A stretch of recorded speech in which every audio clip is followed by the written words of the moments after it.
Magkaroon kayo ng spiritual discernment. Saan? You are not carried away with the error of teaching.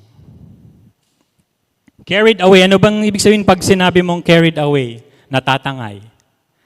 Led astray, no? Swept along. Kaya nga, naaalala nyo? Anong sinabi ng serpent kay Eve? Did God really say? Did God really say? We can be easily deceived. Lalo na sa maling katuruan. The seductive power of error. You will not surely die. Twisting of God's word. Ang hirap niyan, kapatid, pag hindi mo alam yung mali na pala. Kaya kahit tayo nagbabasa. Ang panalangin din natin is for God to help us not to understand it with error. Dahil the word of God is inerrant. Pero tayo, sa kaunawaan lang natin, we are prone to error. Ako nga lang, may mensahe akong binasa. Mali pala yung understanding ko. Okay? That led me to a really pressured moment during last night. Okay?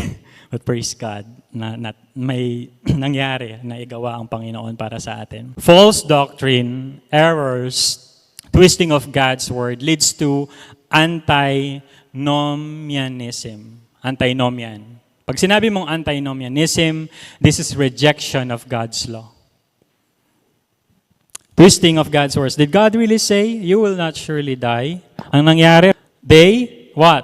Reject God's law. Wag mong kakainin yan. Kinain. Ganun lang po kadali ang illustration. No?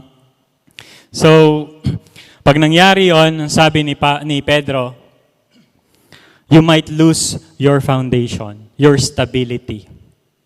Pag sinabi mong stability, ito ay firm foundation.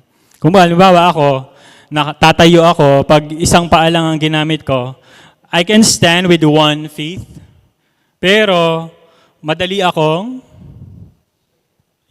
pwede akong matumba. But if I am standing with my 2 feet, this is a firm stand. Same thing sa ating faith. Yan ang sinabi. Kaya nga natin nakakanta, Jesus, you're my firm foundation. I know I can stand secure. Jesus, you're my firm foundation. Ano? I put my hope in your holy word. That's our firm foundation. Jesus, we are secured by Jesus. We put our hope in the holy word. Kinakanta natin yan, no? Pero ginagawa ba natin? Naku po! Ayan na naman tayo. Mga kapatid, gising-gising. Tapakin mo yung sa katabi mo, gising-gising. Second point pa lang tayo, kamo. 10 pa to. Joke. Alright. So why grow? Because only mature believers have true spiritual stability. We can never be stable if we are untaught. We can never be stable if we cannot discern the error. So kailangan, the Word of God would teach us what is the error as well. Because Scripture interprets Scripture. Okay? Yun lang po yun mga kapatid. Napakadali lang Gawin natin, madali lang pala eh. Grow in grace provides spiritual stability. So sabi nga ni Calvin, those who are rooted in the truth of God are those who are not rooted in the truth of God are easily shaken by every wind of doctrine. Okay? So, sinabi rin ni Pedro, kasi pag hindi tayo stable, we don't have this spiritual stability through the Word of God, knowing the truth, madali tayong matangay ng maling turo. Kaya sabi ni Pedro, be sober mind. Be alert. And sober mind. Your enemy, the devil, prowls around like a roaring lion looking for someone to devour.